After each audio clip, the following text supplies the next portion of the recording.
spécial pour vous. Ça va être à la fois bénéfique et quelquefois un peu compliqué. Entre le mois de janvier et le mois de mai, la planète Jupiter, la chance, le grand bénéfique, va s'installer en Poisson et à ce moment-là, il va être en sextile, c'est-à-dire en harmonie avec votre signe. Et il va avoir une influence sur votre entourage proche, vos relations autour de vous. Et à l'automne aussi, entre deux, il va aller se balader chez les béliers. C'est là où ça va se compliquer quand Jupiter, en mai jusqu'en octobre, ira s'installer chez les béliers et à ce moment-là, ce sera un peu plus dur. Mais à l'automne, ça va s'arranger. Pourquoi? Parce que Neptune, le feeling, qui est en Poisson depuis longtemps déjà, qui aide instinctivement le troisième décan cette année, eh bien Jupiter va aussi revenir, va aller en Poisson, et à ce moment-là, ces planètes-là seront totalement bénéfiques pour vous.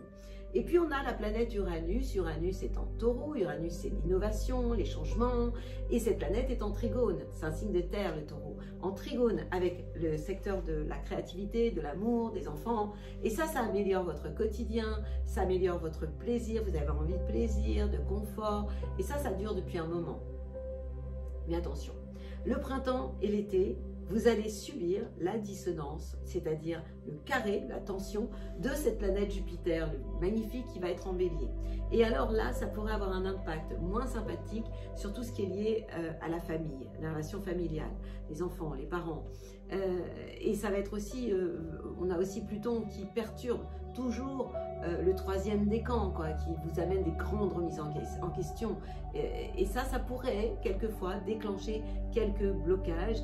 Donc il va falloir essayer d'être plus arrangeant plutôt que d'imposer votre politique comme vous aimez quelquefois le faire. Fin octobre, la planète Jupiter va retourner dans le signe des Poissons. Et là, ce sera vraiment sympathique pour vous, puisqu'elle sera de nouveau en sextile, avec tout ce qui a un rapport avec l'entourage proche, les frères et sœurs aussi. Et les crises vont vraiment s'apaiser à ce moment-là pour vous. Vous allez pouvoir vous faire entendre, on va vous comprendre. Et là, vous allez pouvoir vraiment discuter, négocier. Et vous allez vraiment trouver des accords. Et ça, vous aimez vraiment. Sur le plan amoureux, c'est sympathique en début d'année, parce que Vénus, la planète de l'amour, est quand même chez vous. Donc, vous allez commencer l'année romanticamente avec Vénus dans votre signe en janvier, en février jusqu'en début mars. En tout cas, Vénus est chez vous et vous serez populaire aussi. Ça va réveiller vos sentiments, vos désirs. Et puis on a aussi la planète Mars, l'action, l'action, la libido aussi. Eh bien, cette planète va vraiment aussi vous aider et va vous permettre d'entreprendre, d'aller de l'avant. Vous serez ouvert à, pourquoi pas, une nouvelle rencontre aussi. Ou si vous êtes en couple, vous rechercherez beaucoup plus d'harmonie en duo et vous avez toutes les chances de vivre cette harmonie. En avril, la planète Vénus et la planète Mars vont s'installer dans le signe des Poissons et elles vont rouler pour vous, ces deux planètes, puisqu'elles seront en harmonie, en sextile avec votre signe, et elles vont occuper le secteur de votre entourage proche. Donc en plus, vous allez être sexy, vous allez avoir un don de séduction. Vous serez in love pour les rencontres imprévues, inattendues, va s'inviter à la maison, chez vous.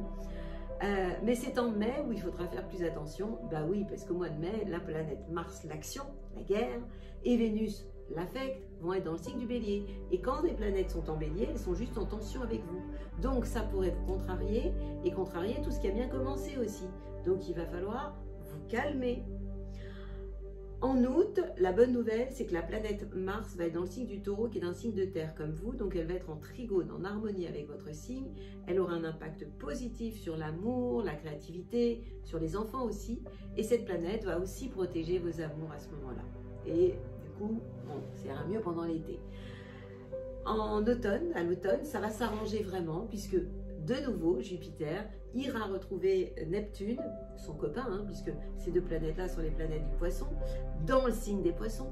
Donc ces deux planètes-là, Jupiter, la chance, va de nouveau être en harmonie avec vous et va vous envoyer ses bonnes ondes. Et puis Vénus, la planète de l'amour, ce sera à l'automne, sera en Vierge, donc un signe de terre, et cette planète sera en trigone avec vous et va influencer vos idées, le sens de votre vie. Et puis après, elle passera en Scorpion. Donc ça va vous réveiller aussi amoureusement, sexuellement, et ça aura aussi un impact positif dans vos relations amicales, l'amour-amitié vous ira bien aussi. Alors si on fait un peu le résumé de cette année, sur le plan social, vous allez être aidé par rapport à toujours Pluton qui se trouve dans votre signe, troisième décan, qui va être en harmonie avec la planète Neptune, le feeling, l'intuition qui, elle, est en poisson. Et là, ça concerne plutôt le troisième décan et ça va avoir un impact sur tout ce qui est lié à l'entourage proche, les relations autour de vous et les relations avec les autres, de toute façon, vont s'améliorer. Vous allez créer des liens d'amitié avec des affinités qui seront solides et qui vont évidemment durer.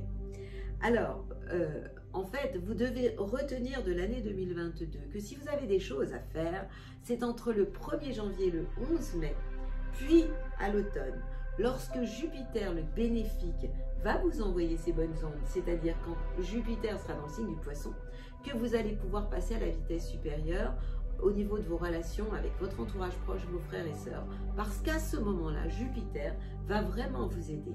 Et la chance va vous permettre d'améliorer votre quotidien et vous allez avoir envie de sortir de votre routine et aussi de votre solitude, parce que vous êtes quand même le signe le plus solitaire de la bande. Et vous allez avoir envie de vous ouvrir à ce moment-là. Et il y aura de l'imprévu, des mouvements, des fêtes, des moments agréables, des projets aussi. En fait, vous allez être moins sauvage, on va dire, hein, et donc beaucoup plus ouvert. Côté forme, qu'est-ce que vous devez faire en 2022? Bien, vous devez lâcher prise et faire confiance quand entre mai et octobre, il y a quelques blocages. Eh bien, vous allez devoir faire confiance dans le détachement parce que oui, il va y avoir des événements heureux, des bienfaits exceptionnels en 2022. Vous aurez des moments où vous serez dans un état de grâce, mais c'est vrai aussi que vous aurez en cours d'année, comme tous les autres signes du zodiaque, des moments où vous allez être perturbé par Jupiter en Bélier. Et là, ça pourrait vous amener du stress et vous pourriez être plus survolté. Parce que quand vous vous énervez, vous, pas fastoche. Hein. Alors, évidemment, je vais vous conseiller entre mai et octobre, tout simplement de vous détendre un peu plus. En septembre, vous vous rappelez que Vénus vous fera du bien. Vénus, c'est la planète de l'amour qui sera dans le signe de la Vierge, qui est un signe de terre comme vous.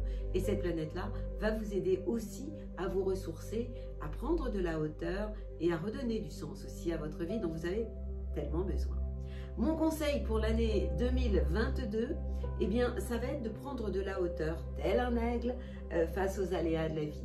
Et vous avez des ressources pour affronter les problèmes et de toute façon, vous êtes celui qui aime les défis, relever les défis. Vous avez de la persévérance, vous êtes déterminé et vous allez retrouver de toute façon votre combativité pendant cette année 2022 à condition de savoir agir au bon moment et de la bonne façon. Je vous souhaite une année à la hauteur de vos rêves les plus indécents. Ouais, indécents. Super année à vous.